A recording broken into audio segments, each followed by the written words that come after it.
The entire leadership of the state of California was genuinely alarmed when information spread that Tesla's CEO, Elon Musk, was considering withdrawing the company's factory from the state. Not because the products were failing to sell, not because the technology had failed, but because of prolonged shortcomings related to lockdown orders and the way they were enforced. Within just a few hours, the news flooded media outlets, spreading at breakneck speed and triggering countless comments, analyses, and debates. What is worth noting, however, is this: that intense reaction only came after the outcome was almost already settled. Before the news erupted, the morning in California began like any other. There were no sirens, no emergency announcements, no breaking news banners scrolling across screens. On the surface, everything was still operating. Emails were sent, meetings went on as scheduled, production plans were updated on time. Only the rhythm had begun to slip. It wasn't that projects were canceled. They were simply pushed to the next quarter. It wasn't that plans were rejected. They just needed further review. No one said no, but no one said go ahead either. In large-scale production systems, such signals often appear very early, even before any official statement is made. A small line in an internal report, a budget item put on hold, a strategic meeting postponed for the third time. Outwardly, everything still looks fine, but internally, new decisions begin to stop appearing. This is not a crisis. At least, not yet. This is a prolonged state of hesitation, the very thing economic systems dislike the most.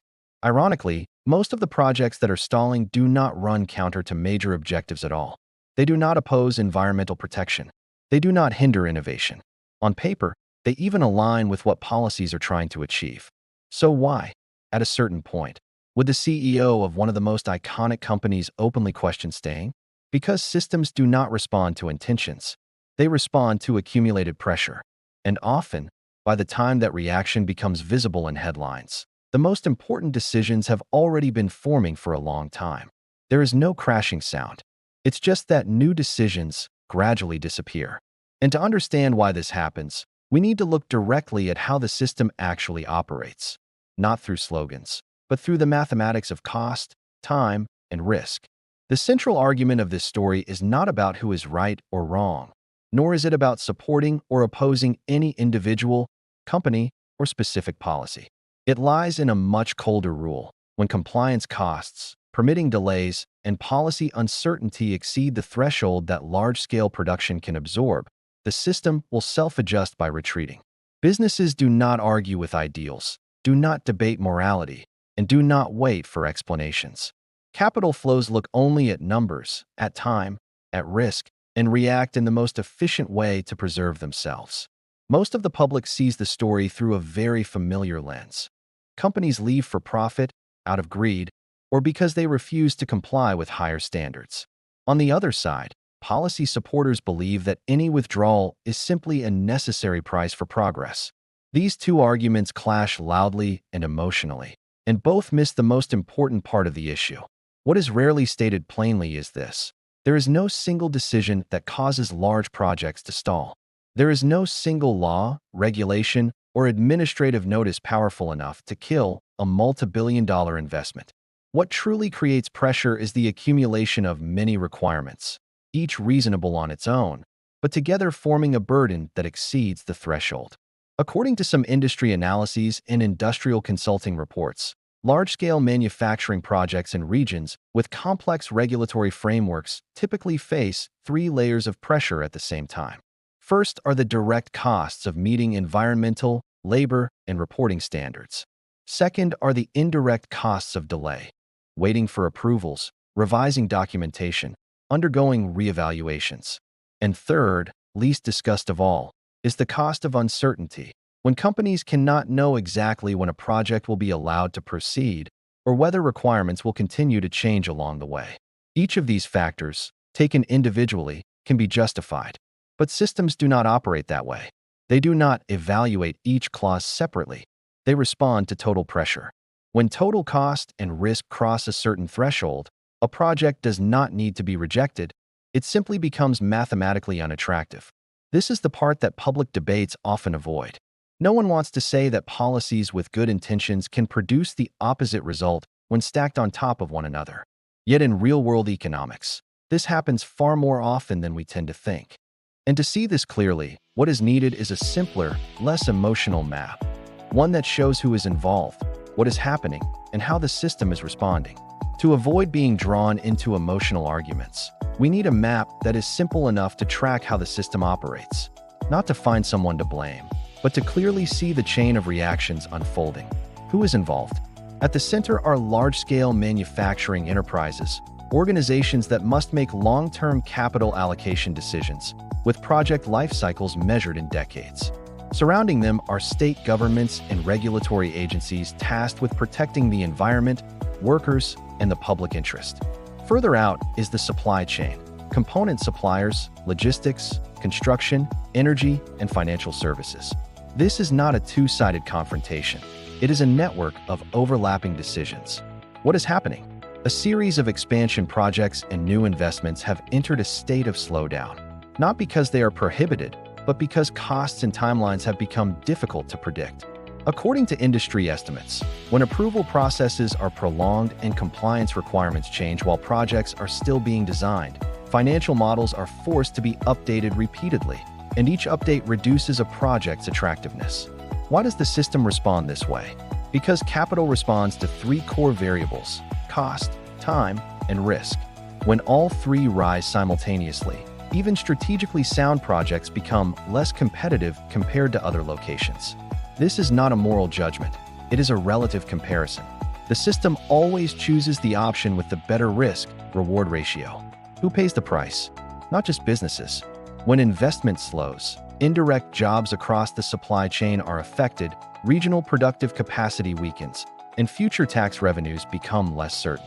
These costs do not immediately appear in headlines, but they accumulate over time. This map reveals an important point. There is no single bad actor to point to. There are signals the system is sending and very consistent reactions to those signals. To understand why these reactions repeat, we need to dive into each link in the chain, where numbers begin to tell their own story. To understand why decisions to withdraw do not appear suddenly, but form gradually over time, the system must be broken down into specific links, not to assign blame, but to clearly see how signals are sent and how the system responds to them. This is the most important part of the entire analysis, because it is here that numbers begin to replace emotion. 5.1 Regulatory sprawl. When regulations stack in layers in theory, regulations exist to reduce risk, protect the public interest, and create a level playing field. But in real-world operation, the problem lies not in any single regulation, but in how they accumulate over time. According to analyses of industrial investment environments, a large-scale manufacturing project in regions with complex regulatory frameworks typically must pass through multiple agencies, each with its own criteria, processes, and timelines. There is no central clock allowing companies to know exactly how long the entire process will take. Instead, there is a sequence of approvals where each step has the potential to extend beyond expectations. The largest cost here is not merely legal or consulting fees, but the cost of waiting. When a project is extended by 6 months, then 12 months, the entire financial model must be recalculated. Raw material prices change, interest rates change, market demand changes, and each such adjustment increases overall risk. In manufacturing, time is not neutral. It either creates advantage or erodes profit. When a regulatory system makes time unpredictable, it sends a very clear signal. The risk lies not in being rejected, but in not knowing when permission to begin will be granted. 5.2 Cost math. The mathematics of large-scale manufacturing. One aspect often underestimated in public debates is how sensitive large-scale manufacturing is to small cost differences. According to some industry estimates and industrial analysis reports, an increase of just a few $1,000s in per unit production cost can be enough to completely alter a project's viability. At first glance, a few $1,000s may seem insignificant, especially when discussing corporations with revenues in the tens or hundreds of billions. But manufacturing does not operate on total revenue logic. It operates on margin per unit. When a factory is designed to produce hundreds of thousands, even millions of units per year, a 3 to 5% difference in unit cost quickly translates into billions of dollars over the project's lifetime. According to financial analyses, these costs do not come only from wages or energy, but from the entire compliance package. Additional investments in infrastructure, monitoring systems, periodic audits, and adjustment requirements during operations. Each cost, taken individually, can be explained, but together, they create a new cost curve that is significantly higher than that of alternative locations. The issue here is not that businesses are not wealthy enough to pay. The issue is this: if the same product can be manufactured at lower cost, in less time, and with comparable risk elsewhere, then continuing to invest in a higher cost location becomes mathematically irrational. 5.3 Incentives, which states send a signal that they want manufacturing when comparing investment locations. Businesses do not look only at absolute costs, they look at policy signals. According to publicly available information on investment agreements between states and large corporations, the difference lies not merely in tax rates, but in how proactively local governments reduce risk for investors. Some states offer long-term incentive packages, including multi-year property tax abatements or reductions, commitments to accompanying infrastructure investment, and, most importantly, permitting processes designed with clear timelines. This does not mean lower standards, but standards that are defined in advance and change less during implementation. From the perspective of capital flows, this is a very strong signal. It says, "We understand your risks, and we are willing to share part of that risk." By contrast, when requirements change continuously or timelines are unclear, the signal sent is, "Your risk is your problem." Capital is not loyal to geography, nor does it have memory. It reacts to current signals. When signals from multiple locations are placed side by side, the choice often becomes very clear, even when it runs counter to political expectations or local sentiment. 5.4 Second-order effects. Supply chains and deferred capex. A large factory does not exist in isolation. According to regional estimates and supply chain economic studies, each large-scale manufacturing project can generate tens of thousands of indirect jobs across related sectors: components, logistics, construction, maintenance, engineering services, and finance. When a project is delayed or canceled, the impact does not stop at the factory itself. Suppliers that had planned capacity expansions must reconsider their investment decisions. Capital expenditures, CapEx, are postponed or redirected to other regions.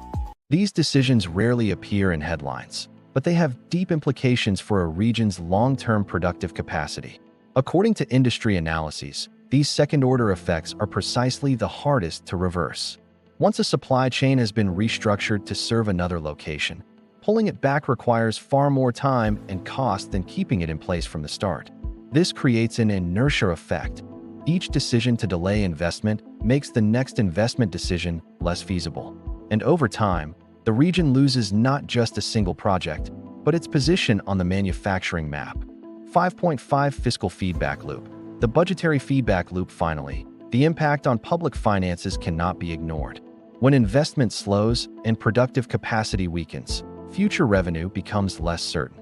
According to fiscal analyses, budgetary pressure typically leads to two familiar responses: raising taxes or cutting spending. The problem is that both responses can further worsen investment signals. Higher taxes reduce a region's relative attractiveness. Spending cuts can affect infrastructure, education, and services, factors that are considered long-term competitive advantages.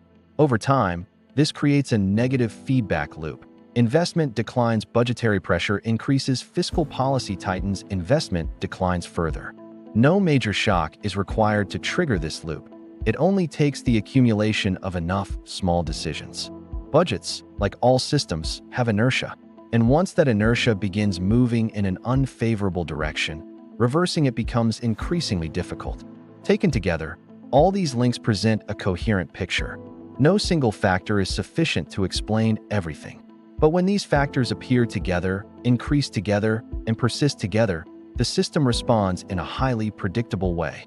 And it is precisely here that a major paradox begins to emerge, a paradox that will force us to reconsider our entire initial perspective.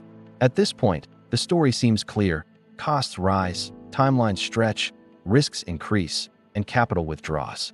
But if we stop there, we still miss a more important paradox, a perspective that compels a complete reorientation of the original argument. According to data on power grid composition and regional emissions intensity, the same product, when manufactured in different locations, can carry very different levels of emissions. In other words, the location of production matters just as much as the nature of the product itself.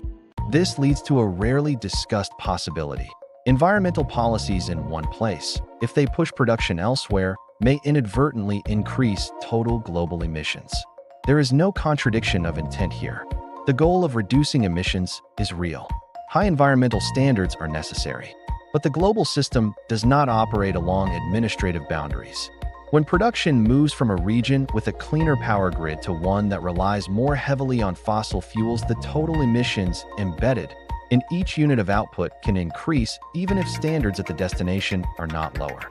Here lies the paradox. A policy designed to reduce emissions locally may simply shift emissions elsewhere. On local balance sheets, the numbers look better, but on the global picture, the net effect may fall short of expectations. This does not mean environmental standards are wrong. It only shows that when policy is designed within an open system, where capital, supply chains, and production can move, the final outcome depends on how the system responds, not solely on the original objective. And it is precisely here that the story ceases to be about a single state, a single company, or a single decision. It becomes a broader systems problem, where each small adjustment can produce consequences far beyond the originally intended scope.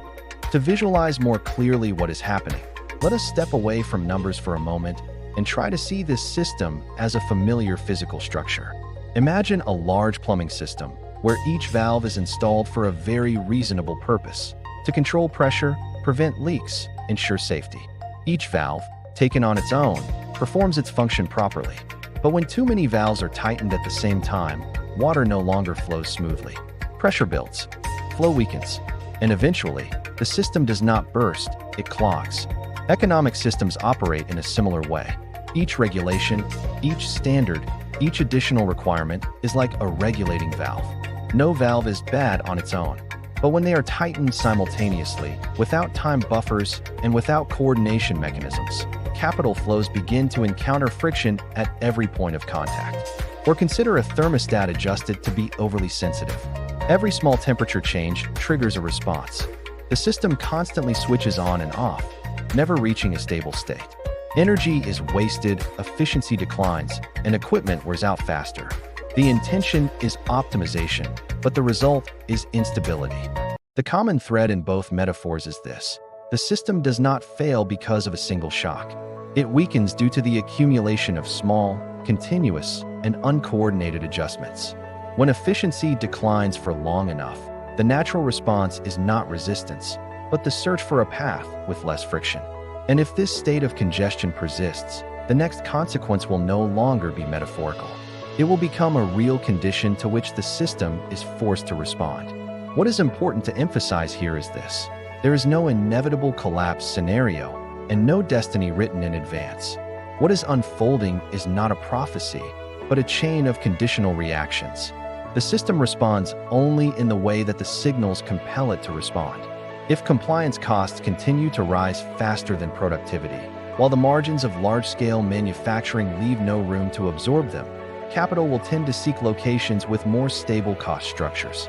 This does not happen overnight. It unfolds gradually, through countless small decisions, each delayed project, each redirected investment. If policy uncertainty persists, when businesses cannot accurately predict the requirements over the full life cycle of a project, then even strategically sound plans will be reassessed. In such an environment, risk is no longer a quantifiable variable. It becomes a gray zone that renders financial models meaningless. And if the fiscal feedback loop continues to operate in a negative direction, declining revenues leading to policy pressure, which in turn further worsens investment signals, then reversing course becomes increasingly costly over time. No major shock is required to trigger this scenario. It only takes enough time. The warning here is not that this will certainly happen, but rather, if these conditions coexist and are not adjusted, the system will continue to respond in a very familiar way. Quietly, without declarations, capital simply and silently chooses the path of least friction.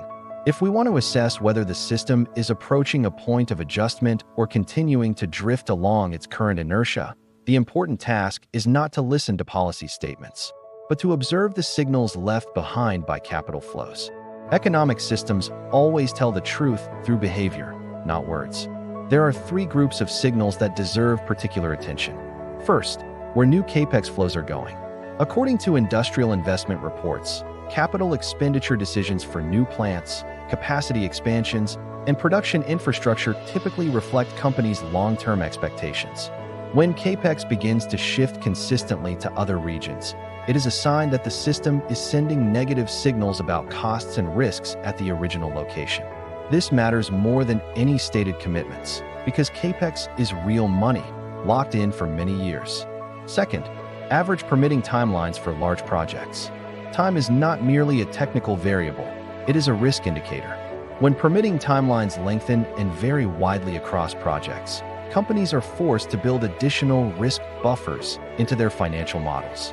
Over time, this very instability makes projects less competitive than those in locations with clearer time frames. Third, borrowing costs and budgetary pressure. Fiscal pressure often appears late, but once it surfaces, it carries significant weight.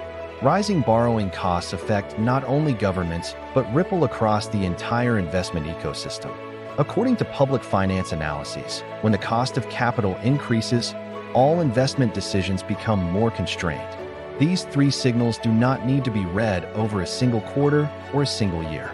They must be tracked as trends, because when all three shift direction together, the system has usually already progressed quite far along its path of response. If we want to assess whether the system is approaching a point of adjustment or continuing to drift along its current inertia, what matters is not policy statements or reassuring speeches. Economic systems always reveal the truth through the behavior of capital flows. And capital flows, in turn, leave very concrete traces. There are three groups of signals that are particularly worth monitoring. First, where new capex is being allocated. According to industrial investment reports and open data on factory construction, capital spending on capacity expansion reflects companies' long-term expectations better than any public commitments. When new capex consistently flows to other regions, it signals that the system is reassessing the cost-risk balance. Capex is real money, locked in for many years, so such shifts are rarely temporary. Second, average permitting timelines and their volatility. Time is not just a technical factor, it is a form of hidden cost. When permitting timelines are extended or unpredictable across projects, companies are forced to add safety margins to their financial models. According to industry analyses, this uncertainty is precisely what makes many projects less competitive than those in locations with clear and stable timelines. Third, borrowing costs and public budget pressure. Fiscal pressure often emerges slowly, but once established, it exerts a powerful impact. Rising borrowing costs affect not only local governments, but spread across the entire investment ecosystem. When the cost of capital is higher, expansion decisions naturally become more cautious. These three signals must be viewed as trends, not as isolated quarterly data points. Because when all three shift direction together, the system has typically already begun adjusting from within. At this point, the story is no longer simply about one company leaving or one state losing an advantage. It becomes a broader question about how we design systems, and, more importantly, about the trade-offs we are willing to accept or inadvertently overlook. If environmental standards are necessary, then the question is not whether they should exist, but how they are implemented. If protecting workers and the public interest is the right goal, then the next question is, has the system created enough space for production to adapt? And if the costs of delay, uncertainty, and overlapping requirements do not appear immediately in budgets, then who ultimately bears them over time? Perhaps the problem does not lie in a single law, a single individual, or a single decision. Perhaps it lies in how individual decisions, each correct within its own scope, combine into a system that is difficult to operate. And when the system responds, it does not file petitions. It simply adjusts behavior. So if you were standing at the policy drafting table, where would you begin to adjust? The standards? The speed of implementation? Or the way risk is measured and shared? The answer to that question, directly or indirectly, is what will shape how the system responds in the years ahead. If you have followed this story to this point, you may have noticed one thing. What shapes an economy is not always major events, but often how systems respond to small signals, repeated over time. Understanding this does not require taking sides, but it does help us see more clearly how money flows and decisions operate beneath the surface of policy. If you are interested in analyses that delve into the mathematics of systems, where numbers, incentives, and reactions matter more than slogans, you can follow this channel to avoid missing future analyses. In the next video, we will look at regions that have adjusted their policy signals in different ways, not to copy them, but to compare how systems respond when conditions change. Because systems always leave traces. The only question is whether we are patient enough to follow them.